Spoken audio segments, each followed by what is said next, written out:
Headlines. এবার চলে যাব পুরো খবরে। ভারতের পূর্ব উপকূলের দিকে সরে গেছে ঘূর্ণিঝড় হুদহুদ। ঘূর্ণিঝড়টি এখন অবস্থান করছে পশ্চিম মধ্য বঙ্গোপসাগরে। সাগর উত্তাল হওয়ায় চট্টগ্রাম, কক্সবাজার, মংলা ও পায়রা সমুদ্র বন্দরকে ৩ নম্বর সতর্কতা সংকেত দেখাতে বলা হয়েছে। ঝড়ের প্রভাবে রাজধানী সহ দেশের বিভিন্ন স্থানে শনিবার সকাল থেকে মাঝারি মাত্রার বৃষ্টি হচ্ছে। আবহাওয়া অফিস বলছে আজ দুপুর 2টা নাগাদ এই ঝড় ভারতের অন্ধ্রপ্রদেশ ও উড়িষ্যায় আঘাত করতে পারে। আঘাতের সময় বাতাসের গতিবেগ হবে ঘন্টায় সর্বোচ্চ 160 কিলোমিটার। এ সময় উপকূলীয় এলাকায় স্বাভাবিক জোয়ারের চেয়ে 1 থেকে 3 ফুটের বেশি উচ্চতার জলোচ্ছ্বাস হতে পারে। আজকে যে সকাল যে বৃষ্টিপাত হচ্ছে ওর পেরিফেরি একটা অংশ মেঘ আপনারা দেখেন এখান থেকে ওই যে একটা মেঘ ভেঙে চলে আসছে, সেই মেঘ থেকেই বৃষ্টিটা হচ্ছে। এরকম মাঝে মাঝে বৃষ্টি হবে এবং আগামীকাল পর্যন্ত এর প্রভাবে বৃষ্টিপাত হবে। এরপরও যে ডাক ও টেলিযোগাযোগ মন্ত্রী আব্দুল লতিফ সিদ্দিকীকে মন্ত্রিসভা থেকে বাদ দেওয়ার সব প্রস্তুতি চূড়ান্ত করেছে মন্ত্রিপরিষদ বিভাগ। সংশ্লিষ্ট ফাইলে রাষ্ট্রপতি সই করলেই জারি হবে প্রজ্ঞাপন। শনিবার সচিবালয়ে মন্ত্রিপরিষদ সচিব মোশাররফ হোসেন ভূঁইয়া একথা জানান। তিনি বলেন, লতিফ সিদ্দিকীকে সরানোর ফাইল প্রস্তুত রয়েছে বলে কয়েকদিন আগে জানিয়েছিলেন প্রধানমন্ত্রী শেখ হাসিনা।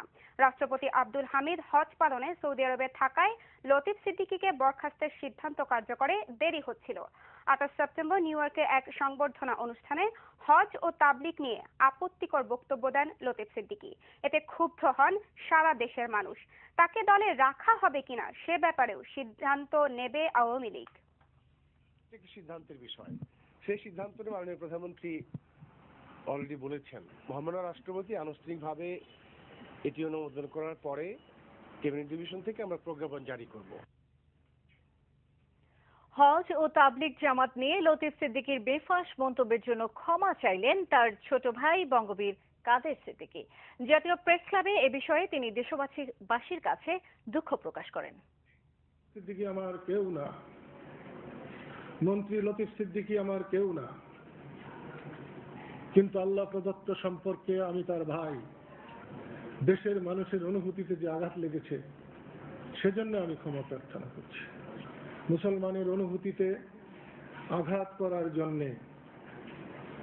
এদেশের ধর্মপ্রাণ মুসলমানরা যে ঈমানের পরিচয় দিয়েছেন, যে প্রতিবাদ করেছেন,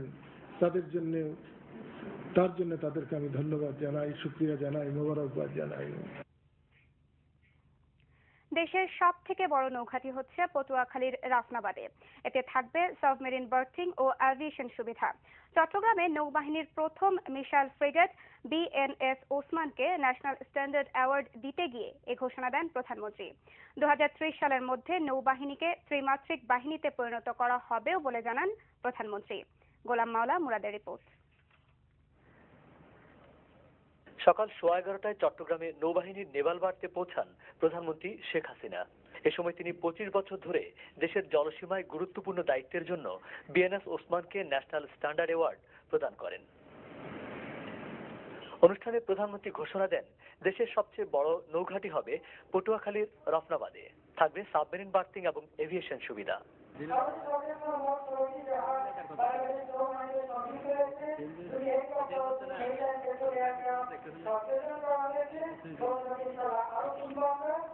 যুদ্ধবহর বাড়ানোর পাশাপাশি নৌবাহিনীর নিজস্ব বিমান ঘাঁটি সহ অবকাঠামো উন্নয়নের কথাও বলেন তিনি।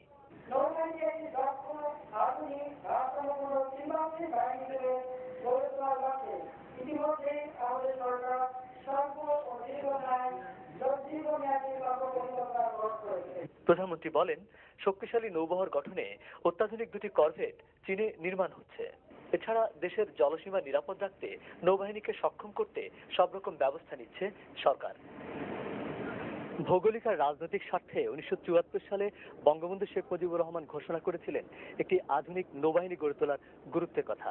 এরই ধারাবাহিকতায় 710 কিলোমিটার উপকূলীয় এলাকা আর সুবিশাল সমুদ্র সীমার নিরাপত্তায় স্বল্প আর দীর্ঘমেয়াদী পরিকল্পনা নেয়ার পাশাপাশি সব ধরনের উদ্যোগ নেয়ার ঘোষণা দিয়েছেন প্রধানমন্ত্রী শেখ হাসিনা।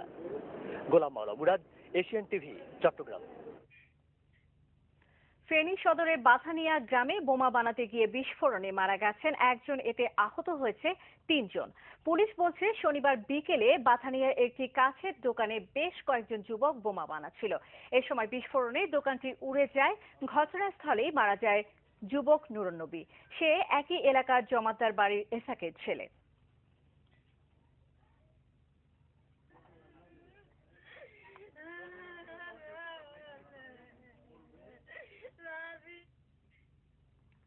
টাঙ্গাইলের মির্জাপুরে মা সহ 3 মেয়েকে পুড়িয়ে হত্যার মূল হোতা জাহাঙ্গীর হোসেনকে ধরিয়ে দিতে 1 লাখ টাকা পুরস্কার ঘোষণা করেছে পুলিশ। মির্জাপুরের সংবাদ সম্মেলনে এ ঘোষণা দেন ঢাকা রেঞ্জের DIG SM Mahfuzul Haque Nuruzzaman.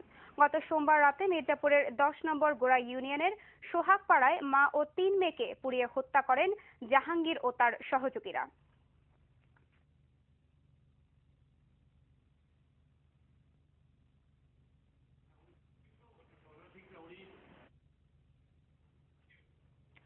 Mymensingh jute mills take ব্যাকে অনিয়ম হয়ে থাকলে তার প্রতিকার পেতে আদালতে যেতে পারেন মেসার্স আব্বাস অ্যাসোসিয়েটস। বস্ত্র ও পাট প্রতিমন্ত্রী মির্জা আজম একথা জানিয়ে বললেন, আদালত যা রায় দিবে তাই মেনে নেবে সরকার। হাবিবুর রহমান পলাশের 2 পর্বের ধারাবাহিক প্রতিবেদনে আজ দেখুন শেষ পর্ব। বস্ত্র ও পাট মন্ত্রণালয়ের পক্ষ থেকে জানানো হয়, কিস্তি টাকা সময়মতো পরিশোধ না করায় টেক ব্যাক করা হয়েছে ময়মনসিংহ জুট মিলস লিমিটেড।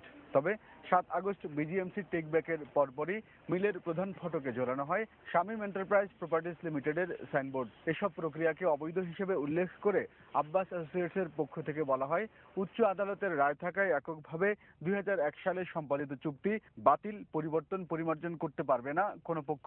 এদিকে সমিতির সিদ্ধান্তের ভিত্তিতে ময়মনসিংহ জুট মিল পরিচালনায় চুক্তি হয়েছে বলে জানান বস্ত্র ও পাট প্রতিমন্ত্রী। Mymensingh jute mill take back করতে কোনো বাধার সৃষ্টি হয় না, কারণ শ্রমিকরাই টেক ব্যাক করার জন্য তারা সহযোগিতা করছে এবং জাস্ট একটা অফিসিয়াল অর্ডার ইস্যু হয়েছে, টেক ব্যাক হয়ে গেছে।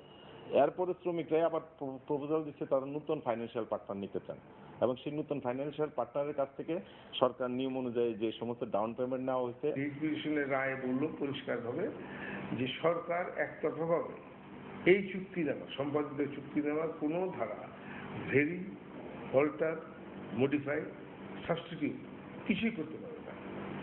এই রায় হওয়ার পরে সরকার সুপ্রিম কোর্টে অ্যাপিল করলো, অ্যাপিল এই হাইকোর্টের রায় বহাল রাখলো। এখন কি করবে? এই মামলাটা সুপ্রিম কোর্টের নির্দেশে শুনানির অপেক্ষায় থাকা অবস্থায় কি করে তা টেক ব্যাক করলো?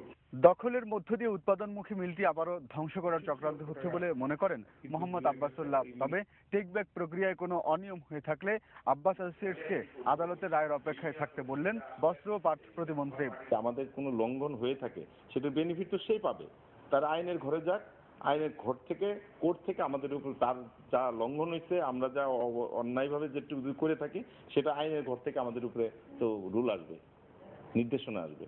আমরা তখন কোর্ট থেকে যখন কোনো একটা অর্ডার করবো আমরা তো 100% মানবো। তাহলে আত্মসাৎ করার জন্য সবকিছু করতেছে, এটা জোর জারমূলক তার এইরকম একটা অবস্থা। আইনের মাধ্যমেই আমি আমার অধিকার ফিরে পাবো, এটা আমি 100% বিশ্বাস করি। মিলের বিক্রয় চুক্তি বাতিলের বিরুদ্ধে স্থগিতাদেশ দিয়ে গেল 2 সেপ্টেম্বর 4 সপ্তাহের মধ্যে বস্ত্র ও পাট মন্ত্রণালয়কে কারণ দর্শানোর রুলও জারি করেন উচ্চ আদালত। হাবিবুর রহমান পলাশ, এশিয়ান টেলিভিশন, ঢাকা।